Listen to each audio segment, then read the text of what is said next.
Okay, I want to dive a little deeper into balancing the M5. It's a little bit different than the M10, so it'll take some time to illustrate exactly how I do it and some of the tips and tricks that our team has developed.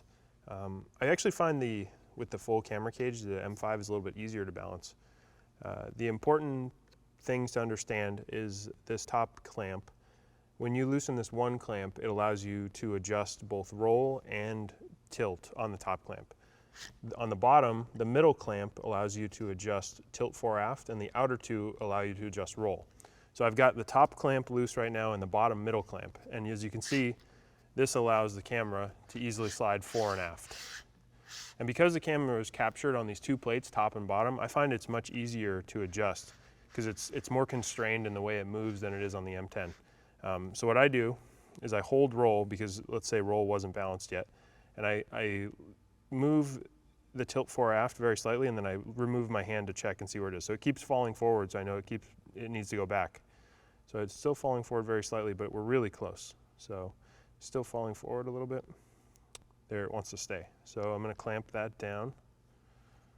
So we've got good tilt fore aft balance now. This is balanced from a previous session, so it's right on as far as tilt vertical, but let's mess it up a little bit so I can illustrate exactly what we're doing. So I've loosened these for the vertical adjustment of the camera cage. There's 4 little clamps on the side of the clamp that attaches to the motor on this side, and then the clamp that attaches to the tilt axis bearing here. So I'm going to take this whole camera cage and I'm going to shift it. I'm going to shift it way down so the setup is very bottom heavy. So what you'll see now, the way we check the tilt vertical balance, what we're trying to see is there's an imaginary line going through the center of this bearing and the center of the motor bearing. Imagine an axis going right through there. We want this whole tilt assembly to be balanced about that axis. So one way to check is to tip it vertical like this, and see where it wants to go. So you can see right now it's very bottom heavy. All the weight is well below that axis, that imaginary axis line. So when I let go, it wants to flop down instantly. Conversely, if it was top heavy, which I'll illustrate, so when I tip it up like this or forward, it wants to keep going. So you can see the center of gravity is well above that axis, and when I let go, it wants to just keep going. So we're trying to take the center of mass of this whole mechanism and align it with the axis that goes from the tilt axis bearing to the tilt bearing, or the tilt motor. So I'm going to bring it back down. And the way I adjust this, I kind of put my thumbs on the clamp and then my other fingers on the carbon tubes, and it allows you to apply pretty smooth and constant pressure, which allows you to very finely adjust it. So you can see I'm bottom heavy now, so I'm going to slide it up a little bit. So you can see I'm still bottom heavy. I'm getting close. So you can see it looks really close. I'm going to clamp this back down. And then to check tilt vertical balance, I'm going to go to a variety of tilt settings, and the camera should want to stay. You saw earlier when I was very bottom heavy or very top heavy, the camera didn't want to stay wherever I put it. But now you can see that we've taken, and the center of gravity of this entire cage, we've aligned with the axis between the tilt motor and the tilt bearing axis. So because of that, it stays wherever I put it. And the effect of this is that the tilt motor now is doing very little work to stabilize this.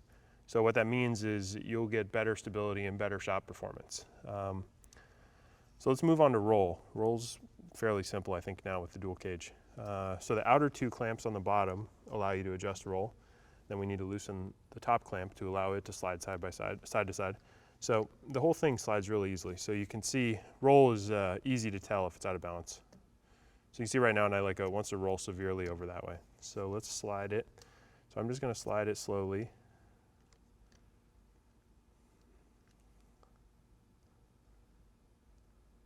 Okay, so that's looking pretty close. Sometimes roll can be a little tough to tell how accurate the balance is. I like to do a method where I kind of let it go and see what it wants to do.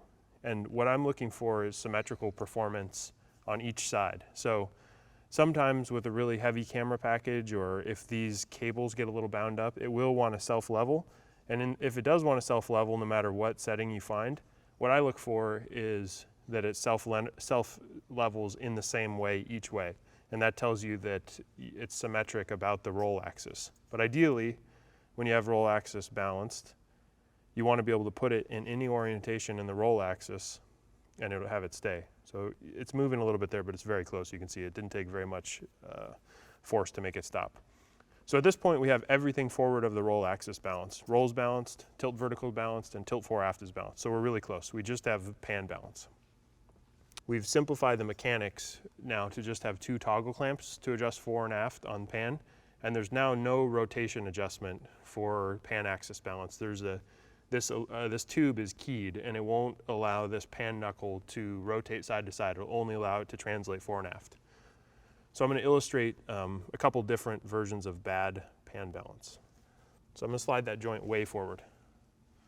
And then I'll tip this, and the important thing to visualize when you're checking pan balance is when you tip this, you're putting pan basically on a hill, the pan axis on a hill. And what we're trying to decide is if you drew an imaginary line through the axis of this pan motor, we're trying to see is the center of mass in front of that axis, is it behind? And then once we know where it is, we're trying to move it so it's perfectly in line.